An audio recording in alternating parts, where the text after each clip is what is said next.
নমস্কার বন্ধুরা, স্বর্ণ সংসারে তোমাদের সকলকে স্বাগত জানিয়ে আবারও একটা রান্নার রেসিপি নিয়ে তোমাদের সামনে হাজির হয়েছি। স্বর্ণ সংসারে তোমাদের আজকে দেখানো হবে লোভনীয় স্বাদের ছানার কেকের রেসিপি।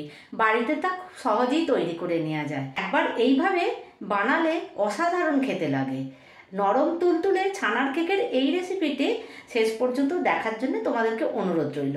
তাহলে চলো ভিডিও শুরু করা যাক। একটা কথা বন্ধুদের বলে দিই, আমি যেখানে কাঠে রান্না করি তো সেখানে কারেন্টের কোনো ব্যবস্থা নেই, তাই আজকে ছানার কেকের রেসিপিটা আমার এই রান্নাঘরেই তোমাদের সাথে শেয়ার করব। আমি এখানে দুটো ক্রিমওয়ালা দুধ নিয়েছি। এই ক্রিমওয়ালা দুধটা নিলে ভালো, তোমরা যখন করবে বাড়িতে চেষ্টা করবে ক্রিমওয়ালা দুধ, সেই দুধটাই নেবার চেষ্টা করবে।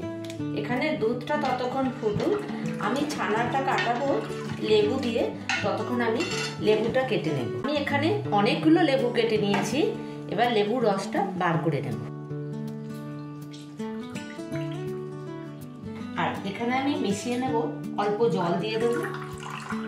দুধটাও ফুট ধরে গেছে, একবার নেড়ে দেব।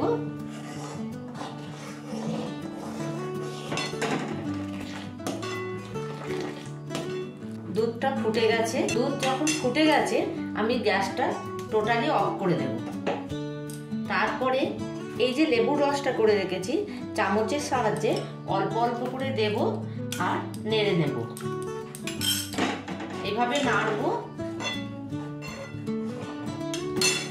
আর আবার একবার দিয়ে দেব।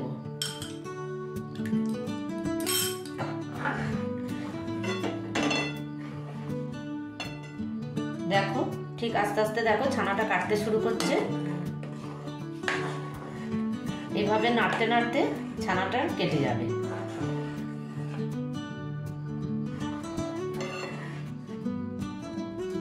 দেখতেই পাচ্ছ তোমরা, দেখো দুধটা আস্তে আস্তে হালকা একটা সবুজ ভাব এসে গেছে আর পুরোপুরি ছানাটা কেটে গেছে।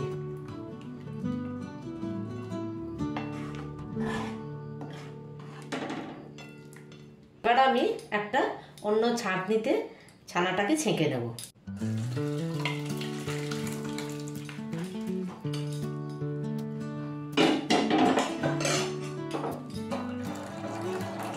জল দিয়ে ছানাটাকে একটু ধুয়ে নেব। ছানার জলটাকে ঝরিয়ে নেব। এবার ছানার জলটা ঝরে গেছে, এবার আমি এই বাটিটার মধ্যে ছানাটা নিয়ে নেব। 1 লিটার দুধে মোটামুটি 200 গ্রামের মতন ছানা হয়। দিয়ে দেবো আমি 150 গ্রামের মতন চিনি। মিষ্টি কেউ খেতে ভালোবাসো তাহলে একটু বেশি চিনি দিয়ে দেয় তোমরা। ভালো করে ছানা আর চিনি একসাথে ভালো করে মেখে নেব। আর এখানে যদি কেউ তোমরা বেশি মিষ্টি খেতে ভালোবাসো তাহলে আর একটু মিষ্টিটা বাড়িয়ে দেবে। চিনি আর ছানা বেশ ভালো করে মিশিয়ে নিতে হবে। এরকম করে মাখলেই চিনিটা গলেও যাবে আর ছানার সাথে ভালো একদম মিশে যাবে। দেখো তোমরা দেখি বুঝতে পারছো যে চিনি আর ছানাটা একবারে মিহি হয়ে গেছে।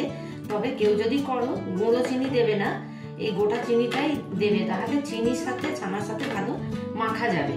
যাই হোক, আমার এটা মাখা হয়ে গেছে, আমি হাতটা পরিষ্কার করে নিয়ে আসি। এবার চিনি আর ছানাকে ভালো করে মিশিয়ে নিতে হবে। তোমরা দেখেই বুঝতে পারছো যে ভালো করে মেশানো হয়ে গেছে। আর এর মধ্যে আমি দিয়ে দেবো এবার চায়ের 4 চামচের 4 চামচ সুজি।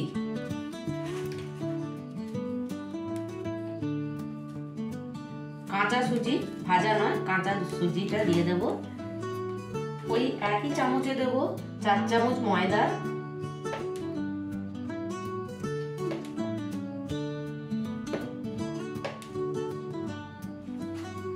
1 চামচ ঘি।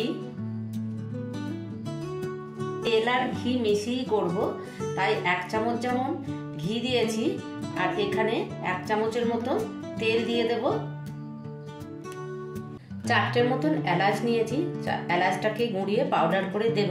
এলাচ পাউডার, এরকম 2 প্যাকেট দুধ নিয়েছি, দিয়ে দেবো।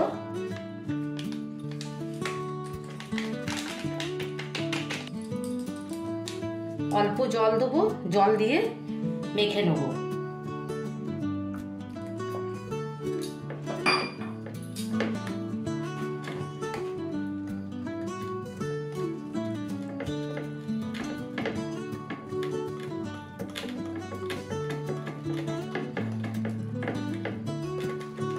ভালো করে মেখে একটা স্মুথ ব্যাটার তৈরি করে নেব।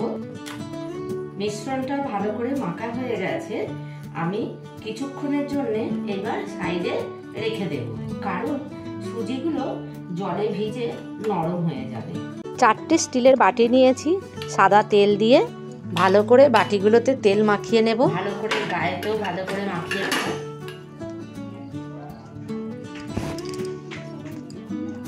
এবার ওর মধ্যে অল্প ময়দা দিয়ে দেবো। ময়দাটা দিয়ে ভালো করে চারদিকে কোট করে নিতে হবে। এইভাবে ঘুরিয়ে ঘুরিয়ে কোট করে নিতে হবে।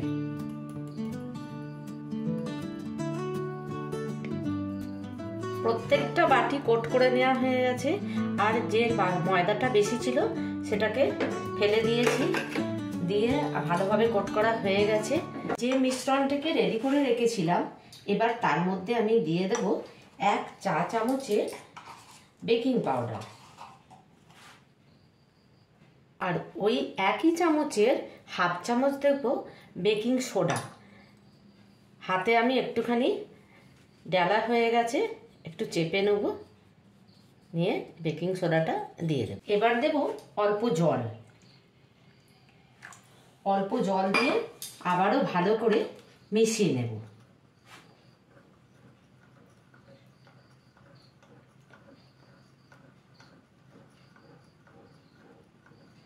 মোটামুটি 5 থেকে 6 মিনিট মিশিয়ে নিতে হবে। এটা ফেটানোর ফলে কেকটা স্মুথ এবং সফট হবে, ওই জন্য ভালো করে এটাকে ফেটিয়ে নিতে হবে। 6 মিনিটের মতন ফেটিয়ে নেবো। এইভাবে হয়ে গেছে আমার 6 মিনিটের মতন ফেটানো। একটা ডেকচি বসিয়ে নিয়েছি, আর ওর মধ্যে দিয়ে দেবো একটা স্ট্যান্ড, দিয়ে গ্যাসটাকে কিছুক্ষণ গরম করে নেব। এবার বাটিগুলোতে এই ব্যাটারটা সব বাটিগুলোতে মাপ করে দিয়ে দেবো।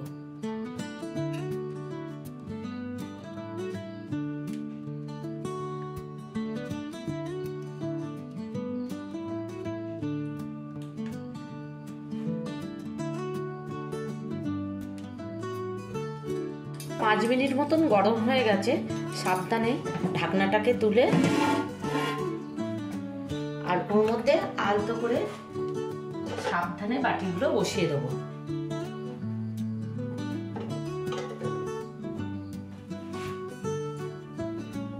বসানো হয়ে গেছে, এবার আমি চাপা দিয়ে দেবো, আর গ্যাসটাকে 5 মিনিট মতন হাই ফ্লেমে রেখে তারপরে কমিয়ে দেবো, ওটাকে একদম সিমে করে দেবো। তো মোটামুটি 40 থেকে 45 মিনিট পর্যন্ত আমি এইভাবে করে রেখে দেবো। কাজু আর কিশমিশটা দিতে ভুলে গেছি, জাস্ট সাজানোর জন্যে আমি মাঝখানে একটা করে কাজু দিয়ে দেবো, প্রত্যেকটাতে 4টে করে কিশমিশ দিয়ে দেবো, শুধু সাজানোর জন্যে। হয়ে গেছে, আবার ঢাকা দিয়ে দেবো। ঢাকা দিয়ে বাকিটা ফুটিয়ে রাখবো। 45 মিনিট হয়ে গেছে, আর আমার কেকটাও রেডি হয়ে গেছে। কেউ যদি তোমরা হালকা চাও তাহলে আরও আগে গ্যাসের ফ্লেমটা অফ করে দেবে, আর আমি একটুখানি এরকম কালার চেয়েছি বলে তাই ওই 45 মিনিট মতন আমার টাইম লেগেছে। তো এখন তো এটা গরম আছে, তো এটা ঠান্ডা হলে তারপর আমি তোমাদেরকে খুলে দেখাবো। এবার ঠান্ডা হয়ে গেছে, একটা ছুরির সাহায্যে এই সাইড থেকে এরমভাবে একবার করে ঘুরিয়ে নিতে হবে। একটু চাপ,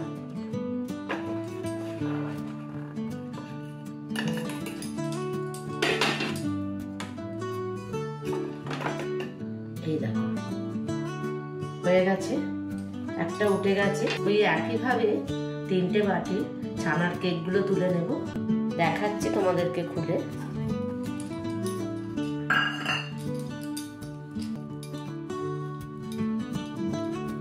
দেখো, তোমাদের এই রেসিপিটা যদি ভালো লাগে তাহলে লাইক, শেয়ার, কমেন্ট করতে ভুলবে না। আর যে সকল বন্ধুরা আমার চ্যানেলে এখনও নতুন, চ্যানেলটিকে সাবস্ক্রাইব করে আমার পাশে থাকবে। তাহলে আজকের মতন ভিডিওটা শেষ করছি। সুস্থ থাকবে, ভালো থাকবে, সাবধানে থাকবে। টাটা।